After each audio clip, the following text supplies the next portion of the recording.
Okay, so there's this new way of writing software that's really shaking things up, and it's called vibe coding. It's creating this huge debate in the software world. So in this explainer, we're going to dive in and break it all down. What it is, why some people think it's the future, and why others are convinced it could be the end of open source as we know it. All right, so what in the world is vibe coding? Honestly, the best way to think about it is like a conversation.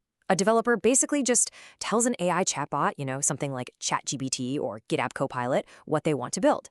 And then, poof, the AI just starts writing the code for them. The developer becomes more of a director, kind of guiding the AI toward the final product instead of having to sweat over every single semicolon and line of code themselves.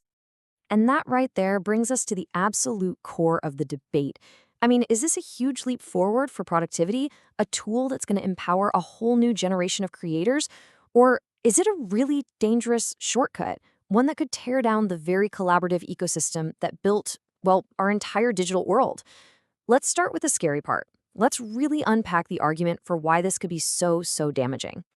Okay, so according to a pretty recent paper from some high-profile researchers, vibe coding isn't just another new tool.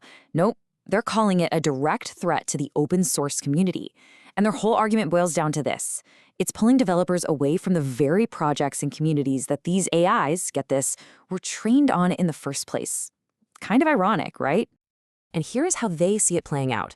The researchers call it a negative feedback loop, and it's pretty scary when you think about it.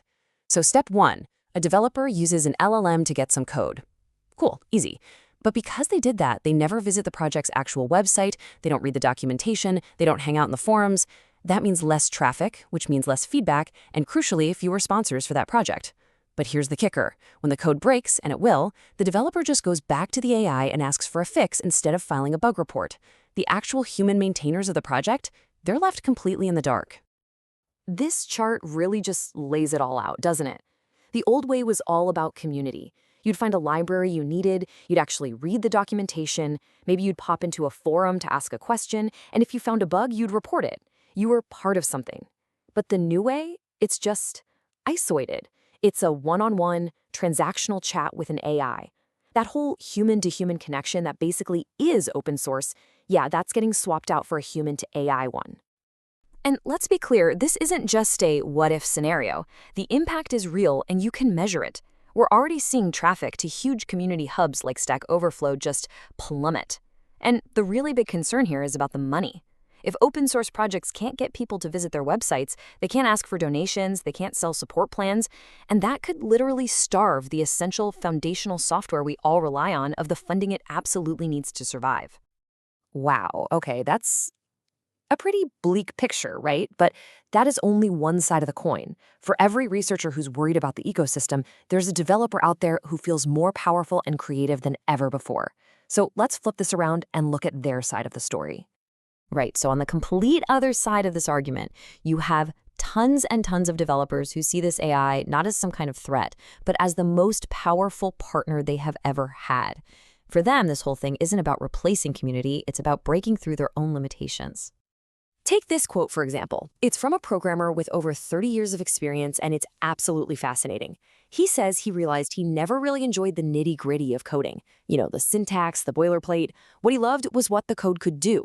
And for him, the AI just gets rid of all that tedious, frustrating stuff so he can focus purely on the creative part, the big picture. And for others, it's not about getting rid of the boring parts, it's about just getting started in the first place.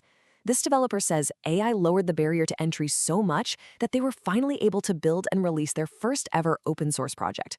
So instead of being a threat to open source, for this person, AI was literally the key that unlocked the door and let them in. And you know what? It's not just for career software developers. This quote is from someone who calls themselves a mechanic, a builder. And for them, AI is the bridge that connects the physical things they build to the digital world. It's letting them bring these super complex ideas to life without having to go get a 4-year degree in computer science. And finally, let's talk about messy real-world code. Because we've all been there, right? This developer was completely stuck in this huge, complex, poorly documented system, and the LLM basically acted like a personal tour guide, helping them make sense of the chaos way faster than they ever could have on their own. Okay, so we have this clear conflict, right? On one hand, a potential crisis for the entire open source ecosystem. On the other, this massive wave of empowerment for individual creators. But recent data suggests that this whole new world of vibe coding is coming with some very real and, frankly, very messy consequences. If you look at the timeline since these tools really hit the mainstream, there's a bit of a plot twist. What was sold to us as this massive productivity booster? Well, according to some new studies, it's actually leading to more bugs in the code.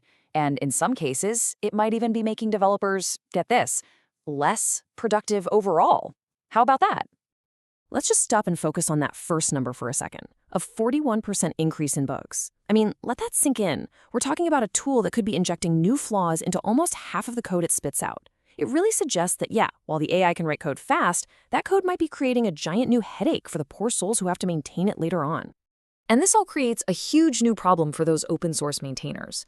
They're getting absolutely flooded with what people are now calling AI slop, just low-quality AI-generated contributions.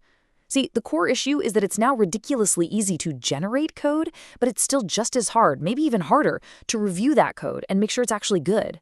All that work is just getting pushed onto a small group of volunteers who are already completely swamped. So, where does that leave us? Look, this isn't a simple story of good versus evil, or a good tool with a bad outcome. What we're seeing is a fundamental change in how software gets made. We are smack in the middle of it, and nobody knows how this story ends.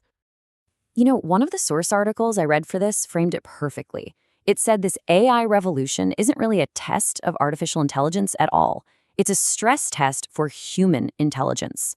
The real question is, can our communities, our review processes, our entire way of funding projects, can they adapt to a world where code can be created in the blink of an eye?